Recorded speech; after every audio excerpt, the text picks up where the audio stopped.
Hello.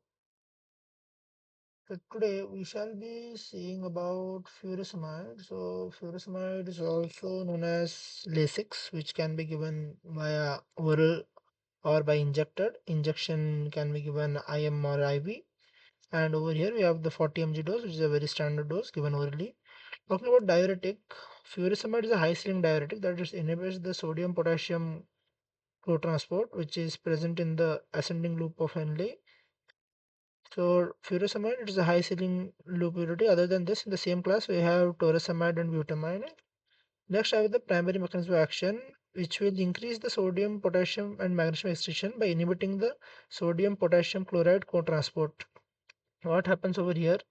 A sodium potassium chloride co-transport, that is, it is getting excreted continuously. So what happens along with this?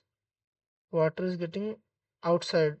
So as a diuretic, it will prevent this. As this is prevented, sodium potassium chloride is retained. As it is retained, it will keep the water inside, and as water is also retained inside, the diuresis will increase. So what happens on a over here? I have the image. So in this image, I can able to appreciate the membrane, the protein, which is a 12 membrane spanning domain protein. So I have the sodium chloride and this is the inner surface of the lumen, and this is the cell, this is the outer surface, this is middle of the kidney.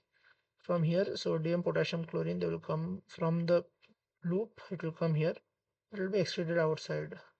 And for this, sodium is gonna, potassium is taken in. We have to remember this thing, sodium and potassium one. So what happens? We have mild carbonic anhydrase inhibition.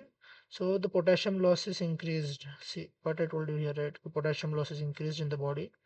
As potassium loss is increased, so we have a lot of issues like hypokalemia. So prevent this, we are giving them with uh, other diuretics such as the potassium sparing diuretics like spironolactone, which are aldosterone analogs.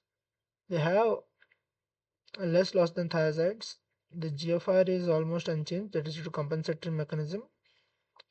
Therapeutic uses are in edema, it is given the first line, pulmonary edema, cerebral edema, hypertension, blood transfusion. In hypercalcemia renal stone, what happens? It increases the urinary calcium excretion. So hypercalcemia, it is treated. So forced diuresis with saline for easy. Talking about the pharmacokinetics, it is bioavailability of 60%. And in CHF, the bioavailability reduces. It is low lipid solubility and high plasma brown. So majorly excretion is based on renal system.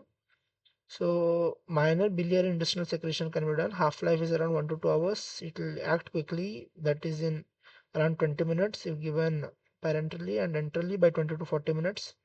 Duration will last around 3 to 4 hours. Then talking about electron and fluid imbalance, I have hypokalemia. So what happens due to hypokalemia? Muscle cramps and arrhythmia. So we know that potassium plays an important role in the cardiac myocytes. That function gets affected to a certain extent. Next is metabolic alkalosis. What happens as more sodium is reaching the distal tubule, so it is exchanged with potassium and hydrogen. So as potassium is getting lost, we are getting hypokalemia. As protons are as we are losing protons, we call this metabolic alkalosis. Due to this, what happens? We can get metabolic alkalosis, that is the pH increases. Why? The H plus, that is the acidity, it will reduce.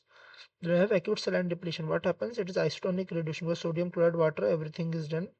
Just what will happen? Hypertension will happen, but no that osmolarity is slightly autotoxic. Hypomagnesemia, hypocalcemia may be caused in long-term use. So potassium sparing diuretics can be used. So with this, I would like to end. Thank you. Have a nice day.